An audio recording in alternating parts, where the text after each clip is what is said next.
Então, hoje eu vou falar com vocês exatamente sobre prosperidade financeira. Vou fazer aqui vou levantar o tema, um tema com vocês nesta manhã, relacionado exatamente com as verdades do reino de Deus que diz respeito à prosperidade financeira.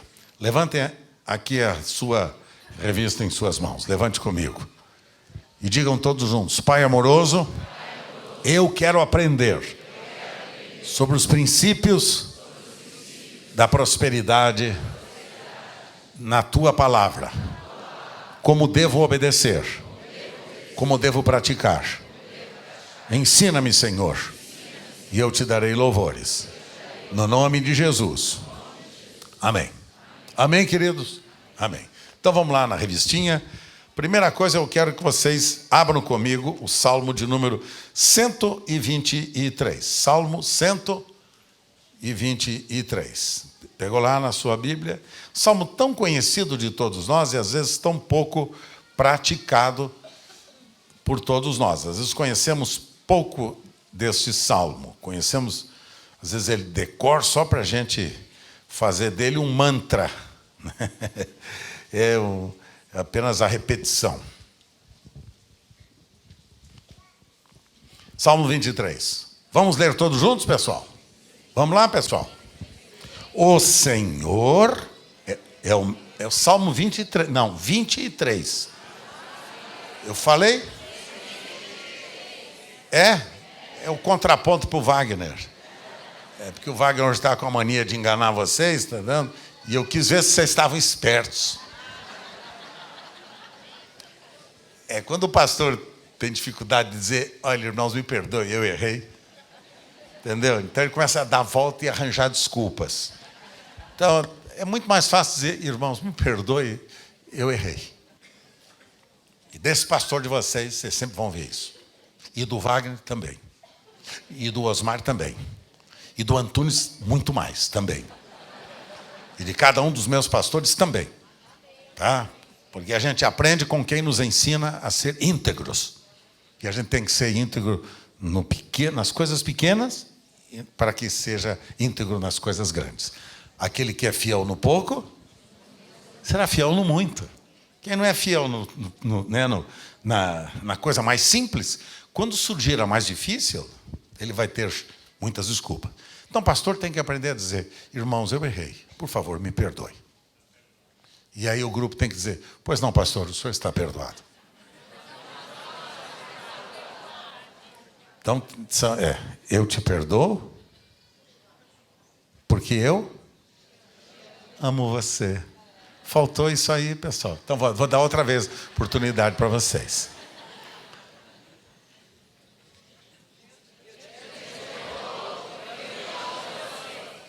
Muito obrigado.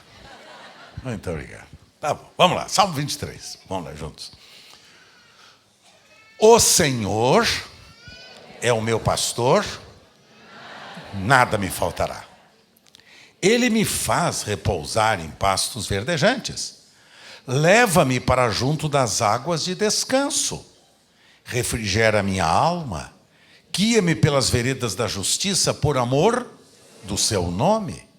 Ainda que eu ande pelo vale da sombra da morte, não temerei mal nenhum, porque tu estás comigo, a tua vara e o teu cajado me consolam. Preparas-me uma mesa na presença dos meus adversários, unges-me a cabeça com óleo e o meu cálice transborda. Bondade e misericórdia certamente me seguirão todos os dias da minha vida, e habitarei na casa do Senhor para todo o sempre. Tá. Uma sugestão: as letras precisam ser maiores, viu, Jéssica? Tem que ser maior, porque não está dando para enxergar. E eu acho que as pessoas aqui também têm dificuldade. Se der para aumentar, não sei como é que é. Que coisa meiga. Obrigado, Jéssica. Você é muito querida, viu? Quando se casar, o marido é teu. Tá, filha? Bom, filha? Pronto. Então, esta declaração do salmista Davi é uma declaração fruto da consciência dele, em relação ao Pai amoroso que ele honrava e amava, ao Deus que ele servia de coração, é aquele que era o Senhor da sua vida. Ele disse, ele é o meu pastor. Portanto, sendo ele meu pastor, ele é aquele que cuida de mim, aquele que é a autoridade sobre o rebanho do qual eu faço parte, ovelha deste rebanho, e ele é o dono destas ovelhas, ele é o meu pastor. Sendo ele meu pastor, meu dono, meu senhor, a autoridade sobre a minha vida, então eu posso ficar tranquilo, porque sendo ele o meu pastor, nada me faltará. Não vai me faltar nada.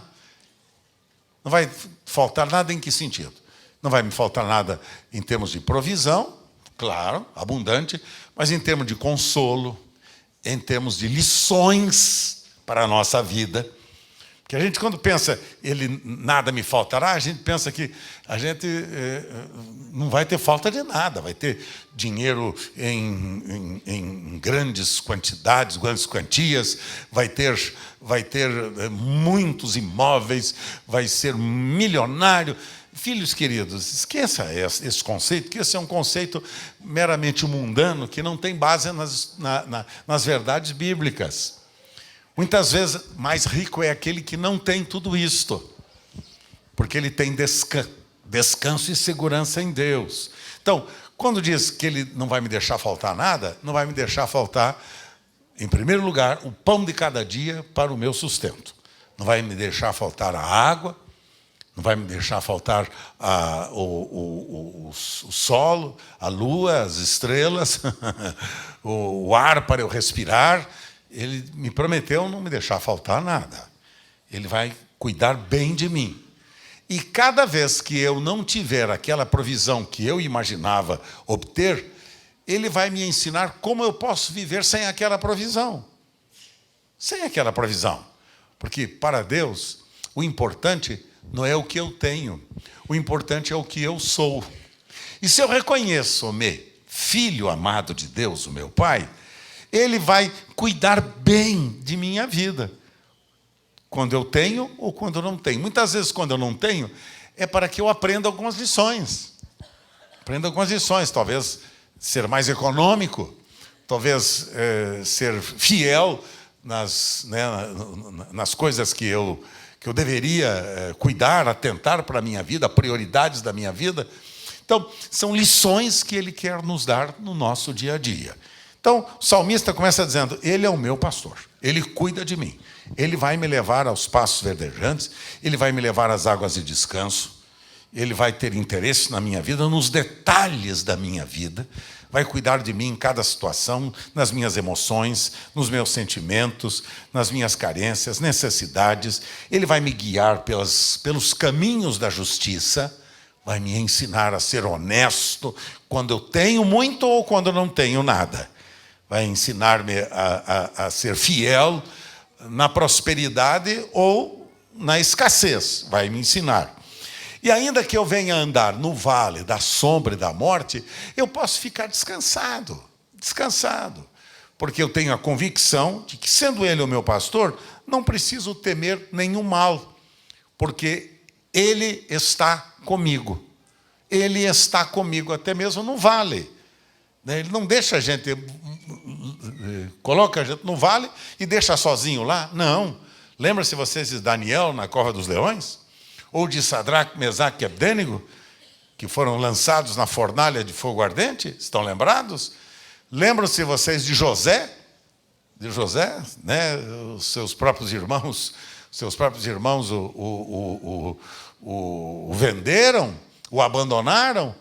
Mas José entendeu que foi para o próprio bem dele cada situação que ele viveu. Foi para o bem de Sadraque, Mesaque e Abdênego a situação que eles viveram. Deus foi glorificado naquela situação. Daniel foi chamado a assumir responsabilidades maiores em 3 reinados de reis diferentes por causa da sua fidelidade, no meio da aflição, no meio da luta, no meio da dificuldade. José foi agora alçado a grande responsabilidade lá no Egito por causa da fidelidade, perseverança, da paciência. Quando ele esteve nas mãos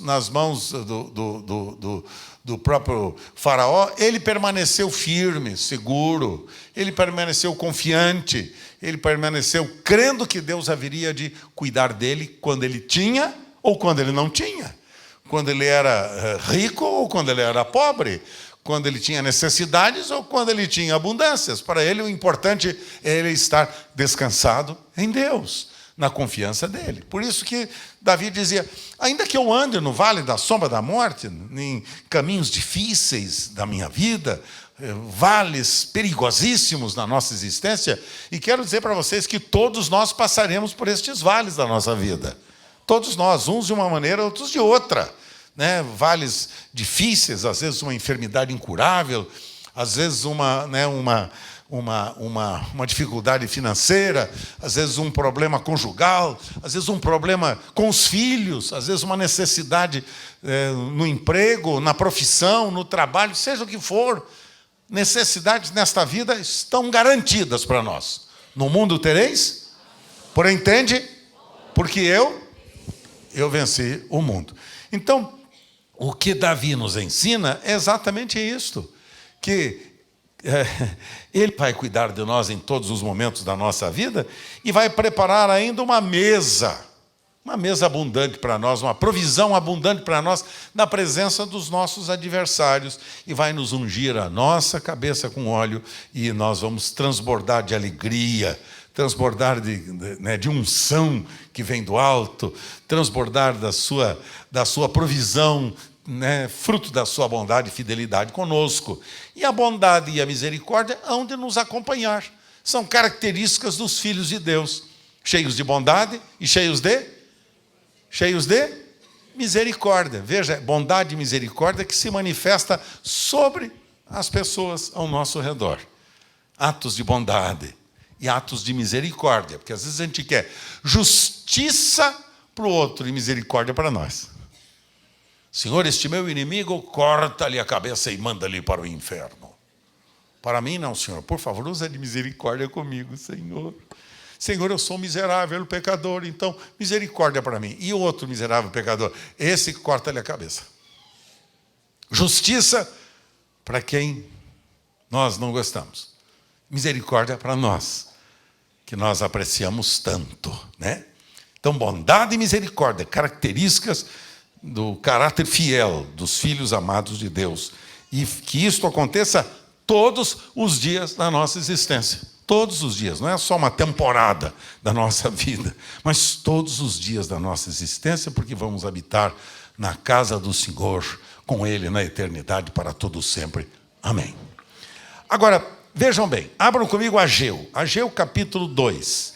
Agora, Ageu, está na Bíblia esse livro, viu, pessoal? Tá? Um profeta menor, às vezes é pouco lido. Ageu, capítulo de número 2. Lá no finalzinho do Velho Testamento, tá? Pertinho do Novo Testamento, Ageu, um profeta menor. Capítulo de número 2. Se você não conseguir achar com facilidade, pegue a chave bíblica. Problema nenhum. Não é nenhum desdouro você buscar ajuda para saber onde está o livro. Ageu, capítulo número 2.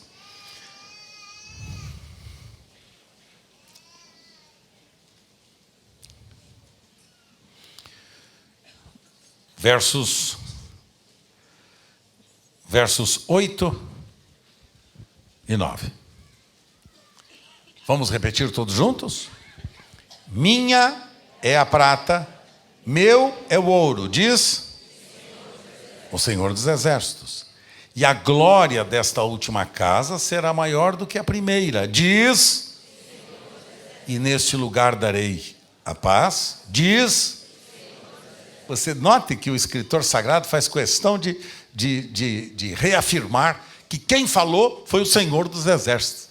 Veja o valor que se dá aqui à confissão, à declaração da palavra de Deus. confissão vitoriosa da palavra de Deus.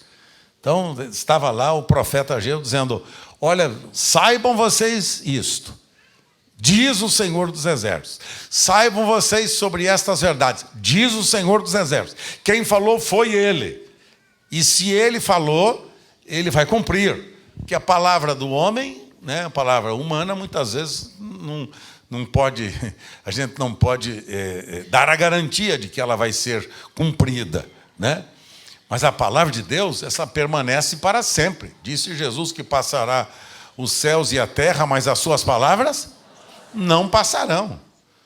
Né? Jamais se omitirá uma sequer vírgula da lei de Deus, dos ensinos, das verdades das Escrituras e da palavra de Deus. Então, era o profeta Ageu que falava exatamente sobre a provisão de Deus para um grupo de judeus que estavam agora voltando para cuidar bem, chamados e convocados para cuidar bem da sua cidade, da sua casa, da sua Jerusalém, para que eles voltassem a trabalhar na construção daqueles prédios que, por causa de tantas e tantas guerras com inimigos, haviam sido destruídos. E Ageu estava convocando: venham trabalhar, venham cuidar, venham participar. Mas nós não temos provisão, nós não temos recursos. Aí então Ageu dizia o seguinte: pessoal, diz o Senhor que dele é o ouro e dele é a prata.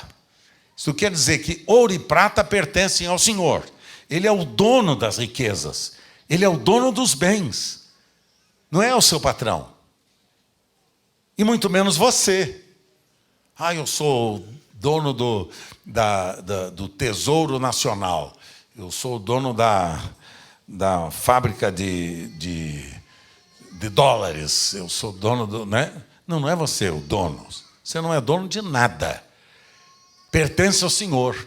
Os recursos, o ouro e a prata, diz a Escritura, pertence ao Senhor.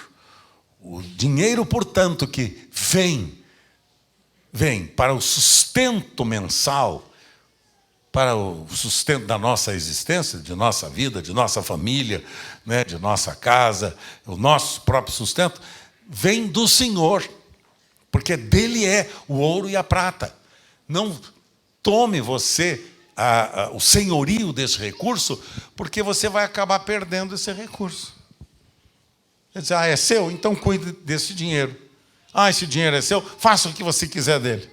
Veja que risco que nós corremos quando a gente pega o dinheiro, os recursos de Deus em nossas mãos e faz o que bem entende, sem saber se aquele recurso que nós estamos recebendo, se aquele é o propósito de Deus para a nossa vida, o uso daquele recurso.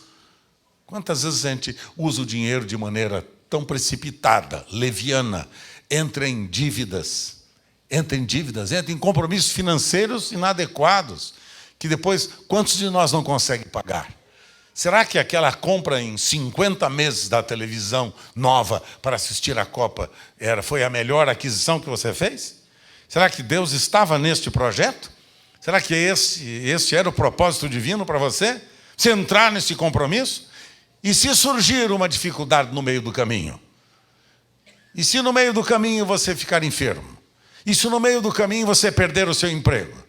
E se no meio do caminho você entrar numa crise financeira? Como é que você vai fazer? Como é que você vai fazer? Então aí são aqueles passos que se dá, né? Busca o agiota empresta a peso de ouro multiplicado, busca-se os bancos, busca-se as instituições financeiras para tentar ver se consegue resolver o problema. E vocês sabiam que muitos casamentos têm acabado exatamente por causa disso? Uma das principais causas de separação conjugal é problema financeiro. Vocês sabiam disso? Sabe por quê? Porque quando homem e mulher se casam, a responsabilidade de sustento da família é do homem, tendo ao seu lado a sua esposa como ajudadora idônea. Isso não quer dizer que a mulher não possa trabalhar, não é nada disso. Nada disso que eu estou falando. Estou dizendo que a responsabilidade de organização, de liderança, foi dada ao homem. É ele que tem a responsabilidade de cuidar da sua família. Hoje em dia as coisas têm se invertido, vocês têm notado? Tem ficado preocupado com a propaganda que está sendo feita nesses dias, né, por aí, né, me deixa muito preocupado quando falando-se sobre os benefícios que são dados ao povo destas questões sobre Bolsa Família e outras coisas mais. O governo está incentivando o seguinte: as mulheres. Note que são propagandas que estão destacando o trabalho das mulheres.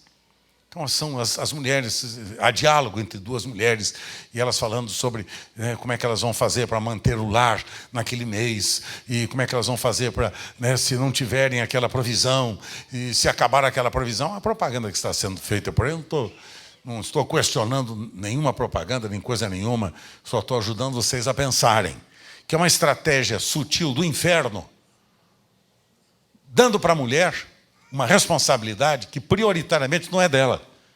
Por isso que as mulheres na nossa sociedade vão sendo estimuladas a assumirem funções que o homem deveria assumir.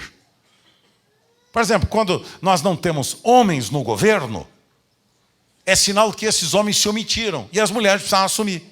Graças a Deus pelas mulheres. Graças a Deus pelas mulheres.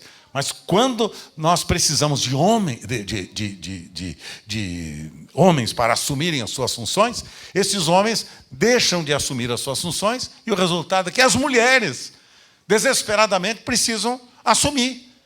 Que normalmente os homens estão deitados em pastos verdejantes nas águas tranquilas. Né? Só estão mergulhando nas águas, sim, mas a pasto verdejante que eu estou me referindo é dos estádios de futebol, né? Estádios, águas tranquilas, estou me referindo às praias por aí, né? Tão maravilhosas as praias e as mulheres estão desesperadamente trabalhando. E estas propagandas que estão sendo feitas estão estimulando a mulher a assumir a função do lar, a mulher a assumir a responsabilidade da família, a mulher a continuar cuidando da sua casa, no sentido financeiro, quando essas propagandas deveriam ser endereçadas ao homem. Ô, senhor Carinha, cuida lá da tua família direito, ô rapaz. Ô rapaz, você, se não vai bem a sua situação financeira, você arranje um outro emprego. Você trabalha até meia-noite? Então, começa a trabalhar agora da meia-noite às 6 da manhã. Isso, claro que isso é o exagero que eu estou falando. Mas só para dizer para vocês, a função é nossa, é do homem.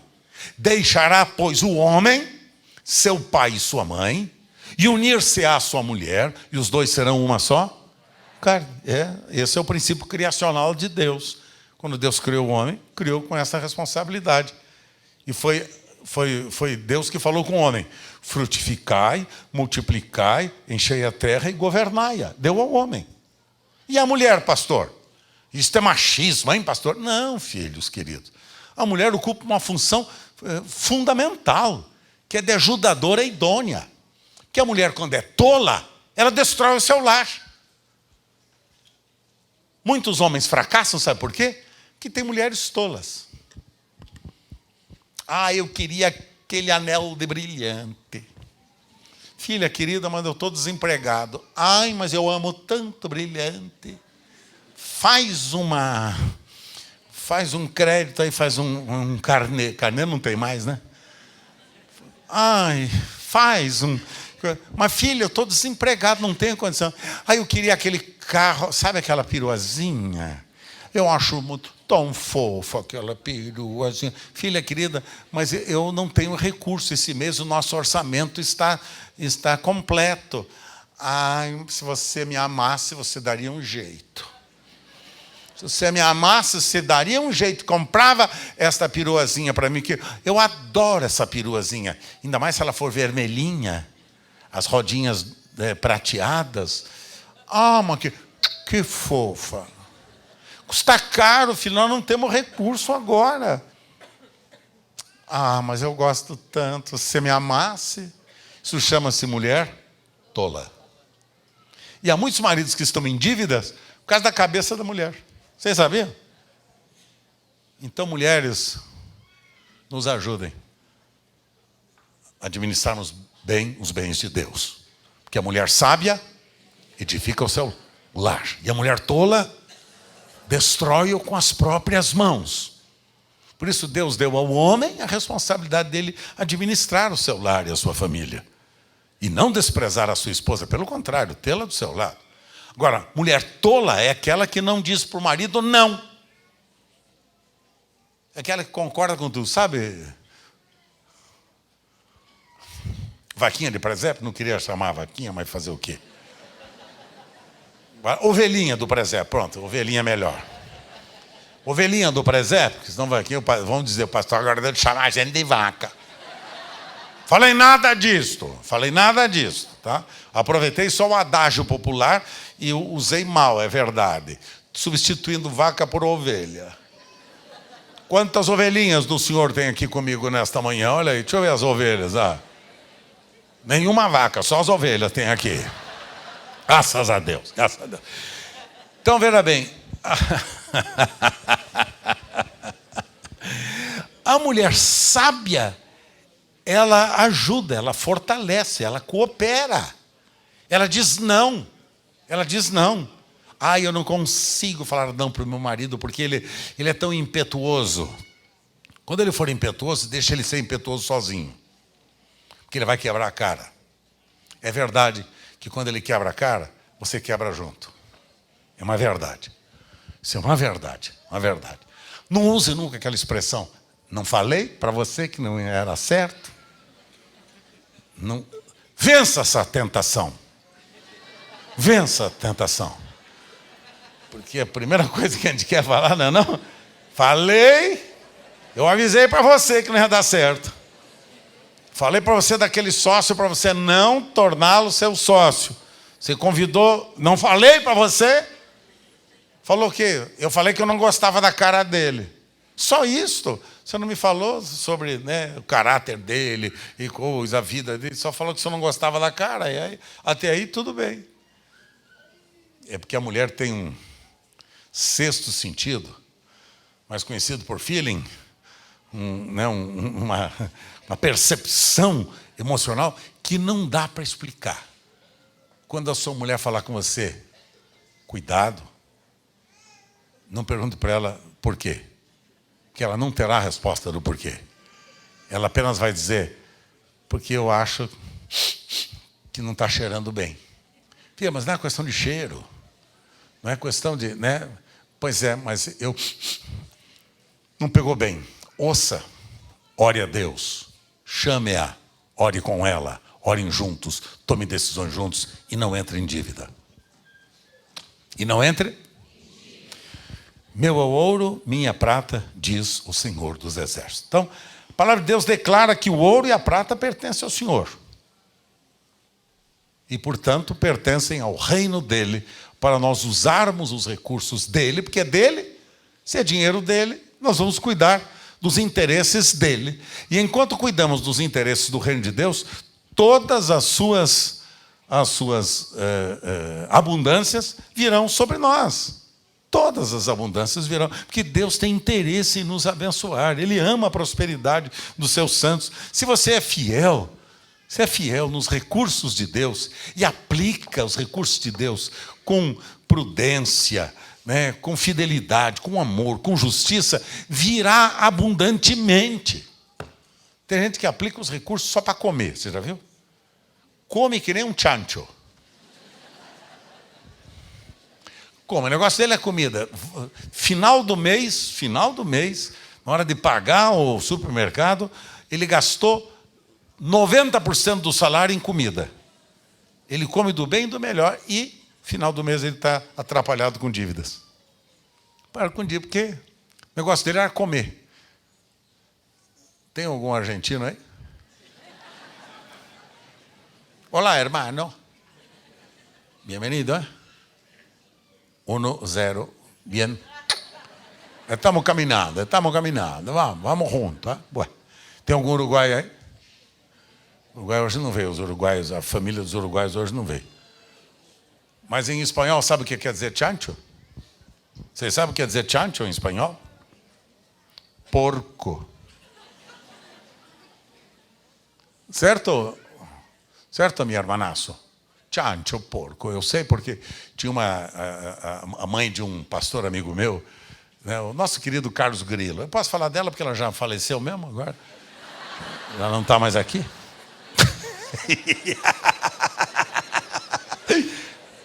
La vieja se foi. Mas era uma figura. Então o Carlos estava sempre comigo, né? O Carlos e a Inês. Ela era mãe da Inês, não do Carlos. E eles vinham, e um dia nós fizemos uma refeição. Ele estava lá em casa, o Carlos, a família, ele sempre ficava hospedado comigo, né? Um grande amigo, que já faleceu também. Meu Carlos querido, um amigaço, prematuramente faleceu. Mas aí estávamos reunidos lá em casa, numa refeição que fizemos, e apareceu um irmãozinho nosso, ele tinha 2 metros de largura por 3 de altura. Ele era um armário sem fundo, entendeu? Sem fundo, entenderam? Aí o cara e punha na mesa e ia. Chegava o prato, não conseguia passar para os outros, você está entendendo? Sabe aquele negócio do fulano que é mal educado? Sabe aquele negócio que o fulano é mal educado? Que ele pensa que só ele deveria comer tudo. E não deixa para o outro. A outra é educada e gentilmente dizer, por favor, você primeiro. Isso é um ato de gentileza.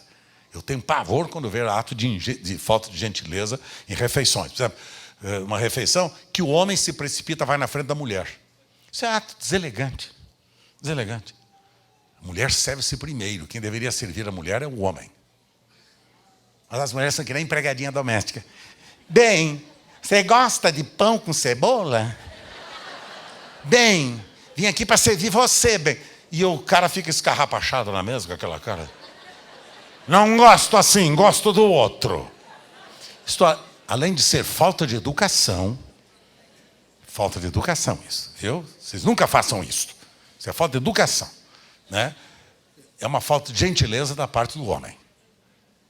O homem não foi feito para ser servido, ele veio para servir.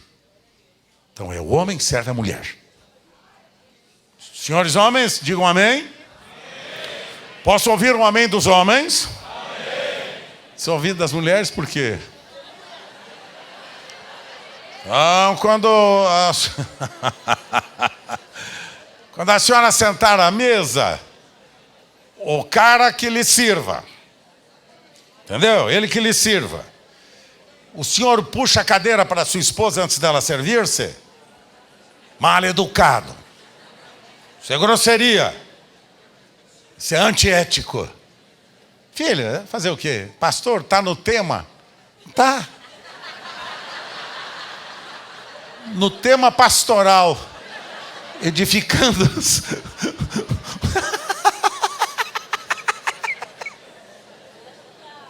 É não? Hein? Aleluia, as mulheres gostaram. As mulheres acham que o pastor está no tema?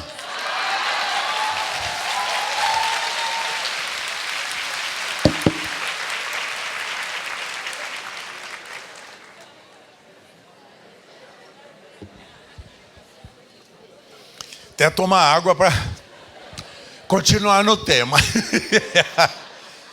Mas daí a vieja, a idosa, a sogra do Carlos Guerreiro, viu aquele cara comia tudo. E comia.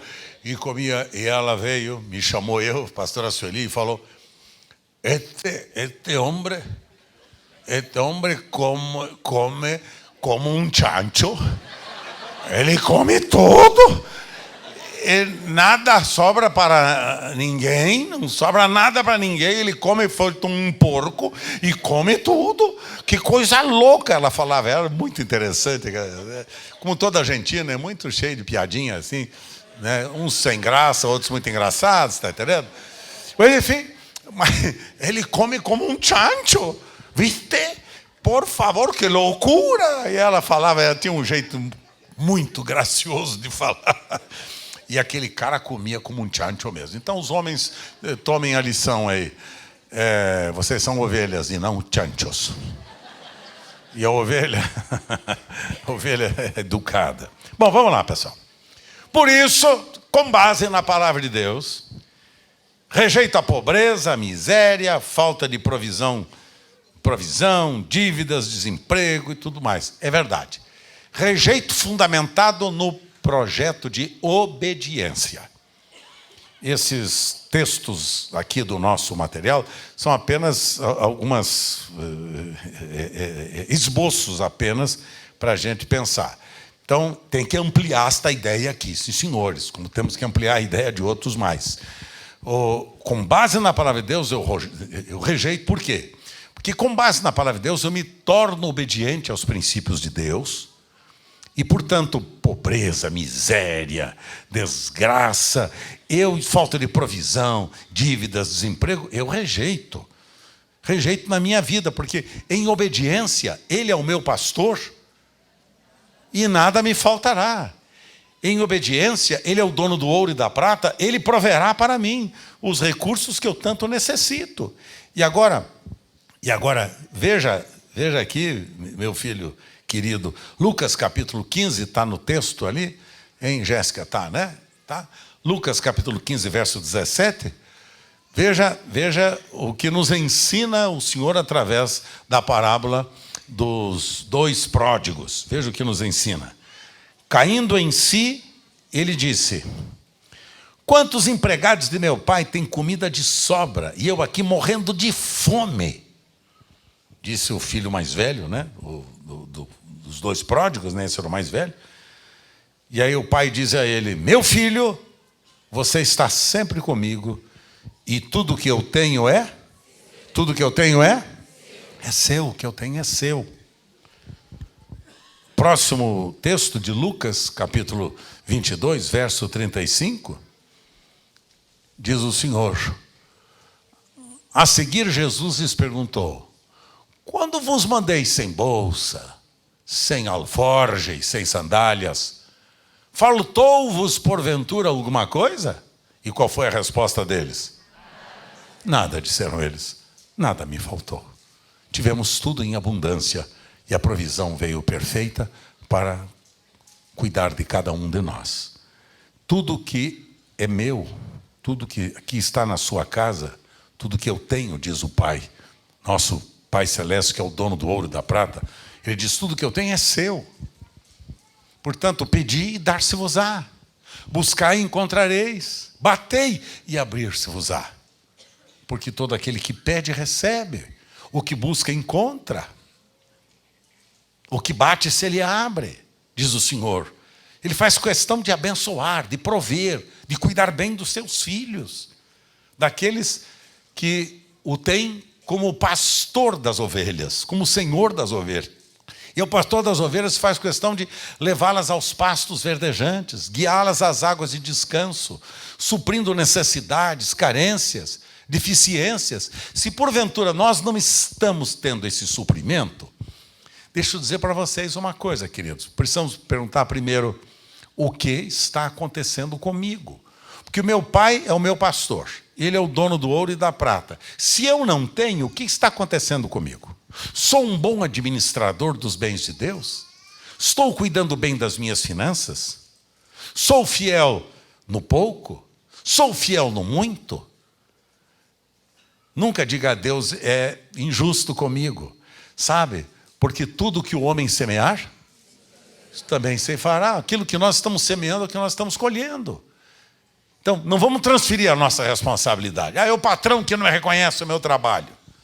É meus empregados que me roubam, que tiram de mim. Espere, menos. Como está você administrando os bens de Deus? Você tem sido fiel nos seus dízimos? Você tem sido fiel nas suas ofertas? Você tem sido fiel no seu investimento no reino de Deus? Porque o dinheiro não é seu. Porque às vezes a gente é capaz de comprar uma televisão e não pagar mensalmente o dízimo. Sabe por quê? Porque o dinheiro da prestação da televisão, que era o dinheiro do dízimo, foi colocado na prestação. Resultado, nós nos tornamos ladrões de Deus. Malaquias, Malaquias capítulo 2, capítulo 3, são os 2 capítulos que falam exatamente sobre essa questão.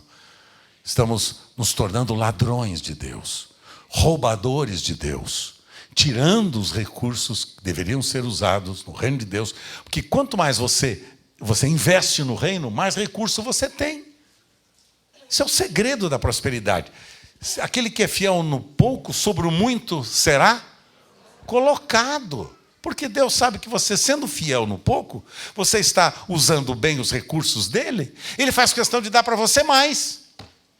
Se você está com menos, não ponha a culpa em Deus, e nem em ninguém. Olhe-se para si mesmo e pergunte: sou eu bom administrador dos bens de Deus? Estou cuidando bem das minhas finanças? Estou eu sendo fiel aos princípios que Deus me ensinou? E eu vou, ao encerrar hoje, ilustrar a vocês com 4 passos que devem nos levar ao milagre da multiplicação. Eu já, há pouco tempo atrás, falei com vocês sobre esses princípios e vou repetir hoje para vocês, para que vocês guardem no coração os 4 passos que nos levam ao milagre da multiplicação. Em primeiro lugar, Evangelho de João, capítulo 6. Olha lá, pega lá, Evangelho de São João, Novo Testamento, capítulo 6. Veja lá. Capítulo 6. Depois destas coisas, atravessou Jesus o mar da Galileia, que é o mar de Tiberíades. Seguia numerosa multidão, porque tinham visto os sinais que ele fazia na cura dos enfermos. Então Jesus subiu ao monte, assentou-se ali com os seus discípulos. Veja bem, agora Jesus reúne-se com os seus discípulos, senta-se e vai lhes dar lições importantes para a vida deles. Verso 4. Ora, a Páscoa, a festa dos judeus, estava próxima.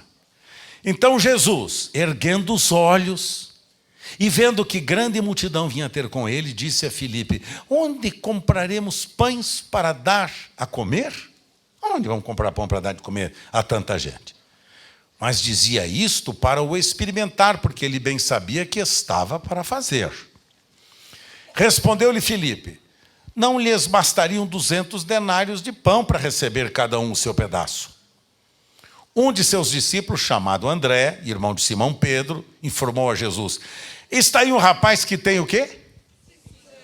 Esse rapaz tem 5 pães de cevada e 2? Mas o que é isto para tanta gente? Verso 10, disse Jesus: fazei o povo assentar-se, pois havia naquele lugar muita relva. Assentaram-se, pois, os homens em número de quase 5.000 pessoas. Então Jesus tomou os pães e, tendo dado graças, distribuiu-os entre eles. E também igualmente os peixes, quanto queriam. E quando já estavam fartos, disse Jesus aos seus discípulos: recolhei os pedaços que sobraram, para que nada se perca. E assim, pois, o fizeram, e encheram 12 cestos de pedaços dos 5 pães de cevada que sobraram os que haviam comido. Vendo, pois, os homens, sinal que Jesus fizera, disseram: este é verdadeiramente o profeta que devia vir ao mundo. Amém, queridos? Agora vamos aqui às 4 lições que eu quero destacar para vocês aqui. Primeira coisa, no verso 10, diz a Escritura que Jesus deu uma ordem ao povo. Qual foi a ordem ao povo? Fazer o povo assentar-se. Assentaram-se, pois, os homens em número de quase 5.000. O Senhor está mandando o primeiro fundamento para a multiplicação de pães e peixes. O primeiro fundamento para você ter uma vida próspera, abundante, uma vida de conquistas e vitórias financeiras, materiais, também espirituais, familiares, profissionais. A primeira responsabilidade é esta: põe em ordem o que está fora. Vamos lá no item 1. Põe em ordem o que está fora de ordem. Estabeleça prioridades na sua vida. Organize a sua vida. Veja as coisas que são importantes na sua vida. Os fundamentos da sua vida financeira, da sua vida familiar, da sua vida profissional. Põe em ordem as prioridades. O que é mais importante para você? O que é mais importante? As prioridades em primeiro lugar. O que é mais importante? É o sustento da sua casa. É o cuidado com as necessidades básicas da sua família. Estas são prioridades fundamentais, né? o Senhor é tão precioso que Ele até acrescenta a nós segundo os desejos do nosso coração. Enquanto nós nos deleitamos, descansamos nele, deleita-te no Senhor e Ele concederá que deseja o teu coração. Fica tranquilo, Ele vai suprir, Ele vai dar a você as abundâncias, de acordo até mesmo com o desejo do teu coração. Mas, em primeiro lugar, o reino de Deus, em primeiro lugar, a obediência aos princípios do reino. Estabeleça prioridades, estabeleça os valores, organize a sua vida financeira, a sua vida material, a sua conduta, a maneira como você está cuidando bem dos valores que Deus põe nas suas mãos cada mês.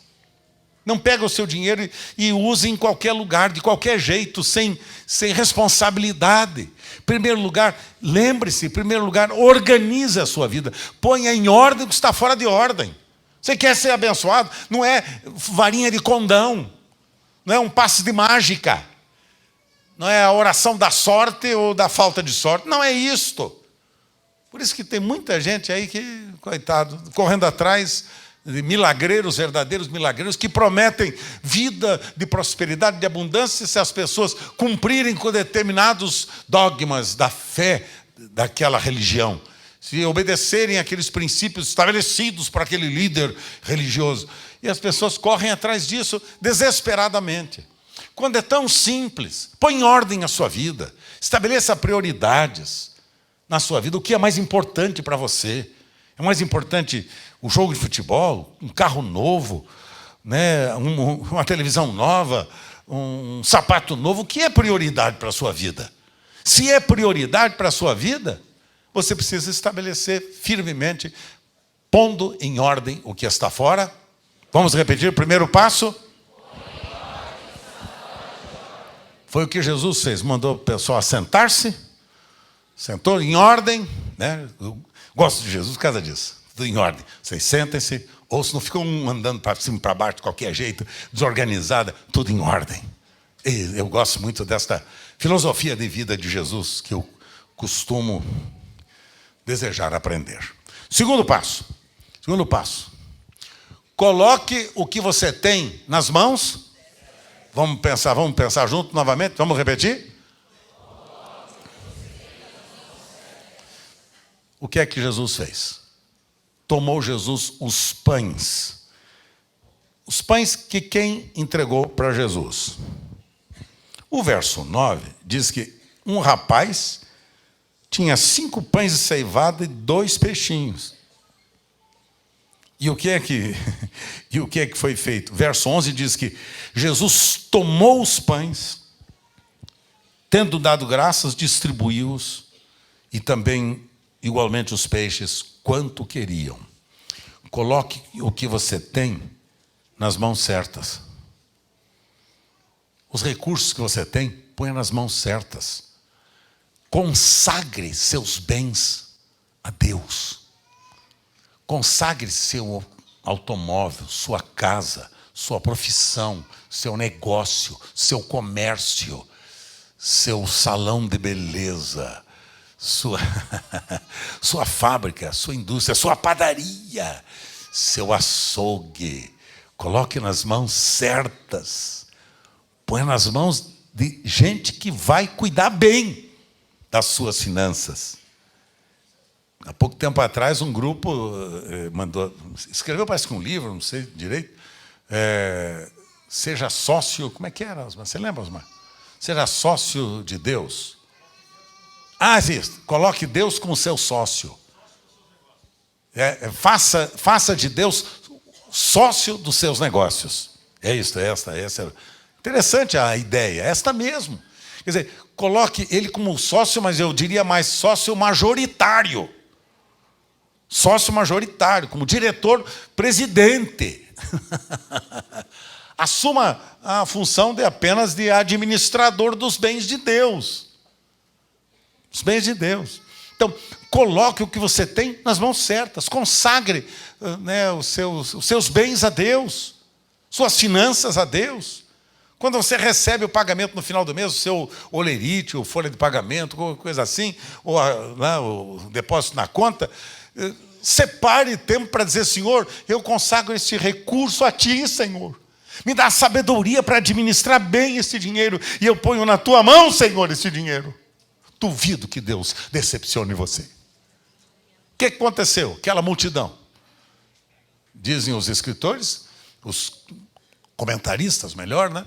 Que eram 5.000 homens, fora mulheres e crianças, que estavam ali sentadas na relva. Então, talvez mais de 15, quase 20.000 pessoas que estavam ali. E aqueles 5 pães e 2 peixinhos alimentaram toda a multidão. E o que aconteceu? E ainda sobrou. Sobrou, pessoal. No final do mês tem que sobrar. Se não sobrar para você no final do mês, alguma coisa está errada. Com Deus, não com você. Comigo. E toda vez que o Senhor me permite, uma experiência minha pessoal, me permite às vezes ter uma sobra, que às vezes quando eu saio, muitas vezes que eu saio, as pessoas, né, que me chamam fazem questão, né, de reconhecer o meu trabalho e tudo, e me dão um recurso a mais que eu nunca pedi nada para ninguém. Nunca pedi. Mas fazem isso. Naturalmente, vê que o rapaz está ficando velhinho já, idosinho já, essa coisa, entendeu? Mês que vem, 71, hein, pessoal? Dia 19, hein? Falta pouco tempo, 40, deve ser, não sei. Pergunta para a Sueli que ela sabe. Bom, mas estou brincando com vocês, estou brincando. Mas se levar a sério, tudo bem. Mas então, quando eu vejo que naquele mês sobrou, sabe o que eu faço a primeira coisa?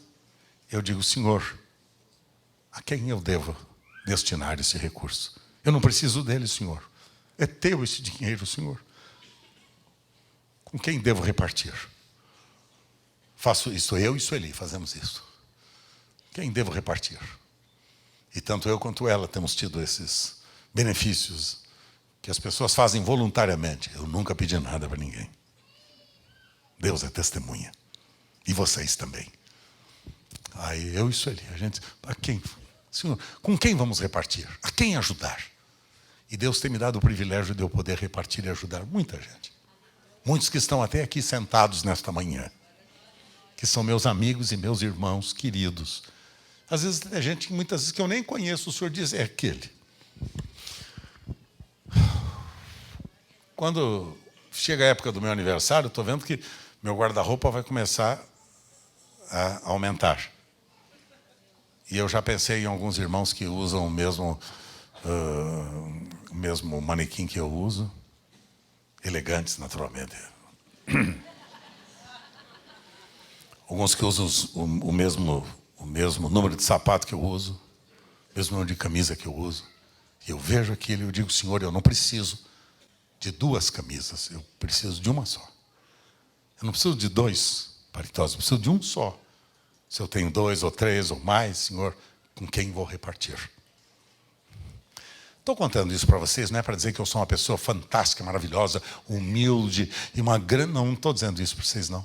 Estou dizendo que eu, sendo este homem tão limitado que vocês sabem que eu sou, um homem tão finito e limitado, tão cheio de tantos erros, né? Um homem tão finito, eu sou capaz de entender que este é o princípio que Deus ensinou e eu quero cumpri-lo.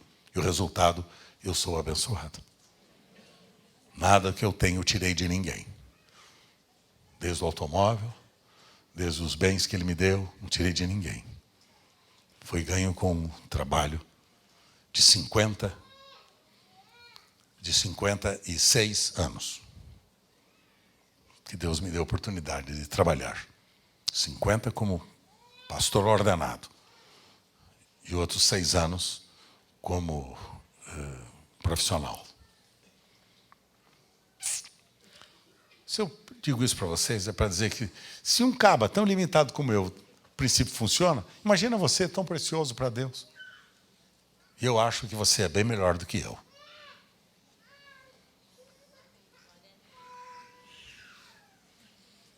Nossa, pastor, como o senhor é humilde. Eu não. Só estou obedecendo o que diz a Escritura. Considerai, pois, vós, uns aos outros, superiores a si mesmo. Considere os outros superiores a você mesmo. É o que diz o apóstolo São Paulo. Considere sempre o seu irmão melhor que você. Porque o grande problema é quando você acha que você é melhor que o seu irmão, aí, filho, é o princípio do fim. Coloque o que você tem nas mãos, O que é que o menininho fez? Pegou o peixinho e o pãozinho e entregou para quem? Para Jesus. Para quem que você vai entregar os seus bens? As mãos certas. Terceiro passo.